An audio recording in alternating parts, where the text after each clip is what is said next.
students, today we are starting chapter number 2, whole number, exercise 2.2, introduction. In this video, we are introducing how we are solving these questions through the basic concepts which is used in this exercise will be discussed. In the previous video, I have discussed the exercise 2.1 which is the lecture 2 video. So, this is the lecture 3 video. So, यहाँ पर हम देखते हैं कि basic concept हमारे पास में क्या है, इसमें है कि हम ये देखेंगे कि प्रॉपर्टीज क्या होती है होल नंबर्स की. So the properties of the whole number में हमारे पास फर्स्ट आती है क्लोजर प्रॉपर्टी. ठीक है, तो क्लोजर प्रॉपर्टी के लिए हमारे पास होल नंबर में बस मल्टीप्लिकेशन एडिशन ही आते हैं. ठीक है, मतलब क्लोजर प्रॉपर्टी सेटिस्फाइड होती है for the addition and multiplication both. अब क्यों एडिशन और मल्टीप्लिकेशन के लिए ये पॉसिबल हुई है, देखिए यहाँ पर अगर मैं एडिशन करती हूँ किसी भी दो नंबर्स का, सपोज आई है 1 + 2, तो ये आएगा 3. तो 3 इज होल नंबर. तो इट मीन्स किन्हीं भी दो नंबर्स का एडिशन करके मुझे एक होल नंबर ही मिल रहा है. तो ये क्लोजर प्रॉपर्टी यहाँ पर अप्लाई हो गई. अब 1 × 2 इज 3. ओके, तो अगर मैं 3 को यहाँ पे मल्टीप्लाई करती हूँ तो भी मेरे पास में एक होल नंबर ही आ रहा है. ठीक है, तो मल्टीप्लिकेशन में भी ये मेरे पास फॉलो कर रही है. अब नेक्स्ट देखिए कि भाई दो नंबर को ऐड करके जो नंबर आ रहा है वो शुड भी होल नंबर होना चाहिए. अब देखिए सबट्रैक्शन में क्या होता है मेरे पास, अगर मैं 2 - 1 करती हूँ तो 2 - 1 करने पर मेरे पास 1 आता है, बट 1 - 2 करने पर मेरे पास क्या आएगा, -1. और -1 क्या होल नंबर होता है? नहीं, क्योंकि -1 होल नंबर में डिफाइन ही नहीं है. तो ये सबट्रैक्शन के लिए पॉसिबल नहीं हो पाता है.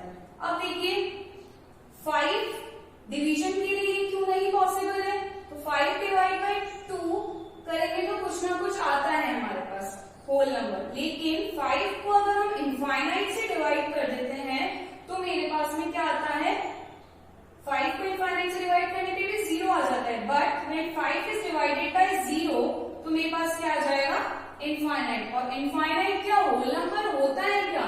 नहीं होता है.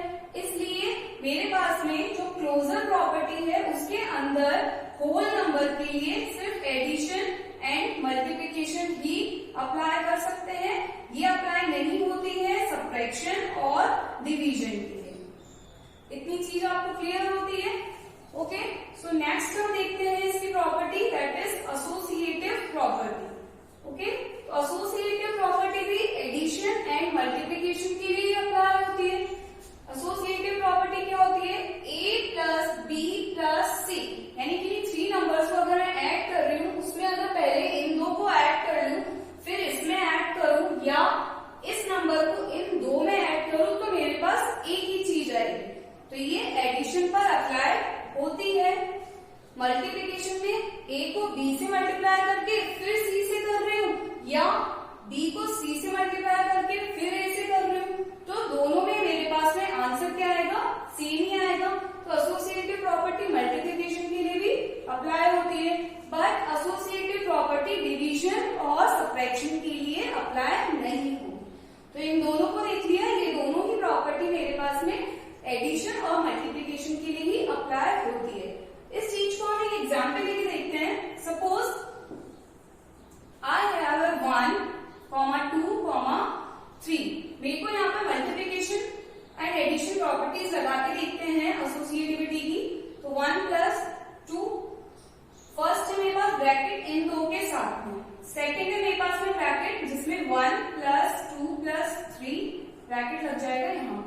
तो ये दोनों चीज सेम ही है. 2 + 1 3, 3 + 3 is 6 and 1 + 3 + 2, 1 + 2 is 3 and 3 + 3 is 6 and 1 + 2 + 3 is 5, 5 + 1 is 6. तो इन दोनों का LHS और RHS सेम ही आ रहा है. इट मीन्स ये एडिशन पर अप्लाई हो गई है. Same thing in the multiplication also, 1, 2 and 3 and 1, 2 and 3. तो 1 को 2 से मल्टीप्लाई करो दैट इज 2 and 2 को 3 से करने पर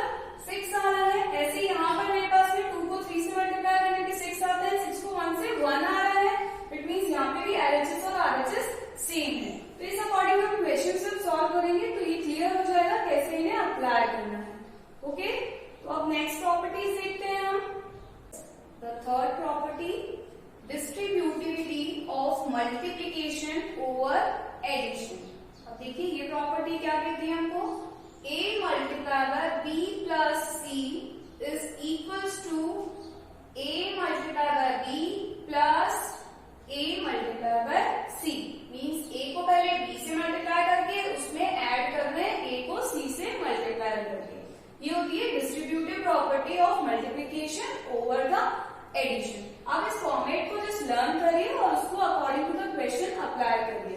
अब देखिए इसके लिए हम एक एग्जाम्पल लेते हैं। सपोज आई हैव 5 जिसको हमें मल्टीप्लाई करना है 2 प्लस 1 से, ठीक है।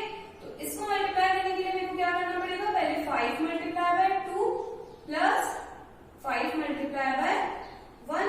ये फॉर्मेट आ गया मेरे पास में। a multiply by b it means 5 multiply by 2 plus 5 multiply by 1। अब देखिए ये सॉल्व करने पे मेरे पास क्या है, 5 multiply by 2 is 10 plus 5 is 15। और वैसे आप डायरेक्टली अगर इसको देखते हैं तो देखिए क्या होता है, 2 plus 1 is 3 and 5 multiply by 3 is also 15। तो इस अकॉर्डिंग हम डिस्ट्रीब्यूटिव प्रॉपर्टीज को क्वेश्चन पे अप्लाई कर सकते हैं। एक और देखिए किस तरीके से इसमें क्वेश्चन बनेगा।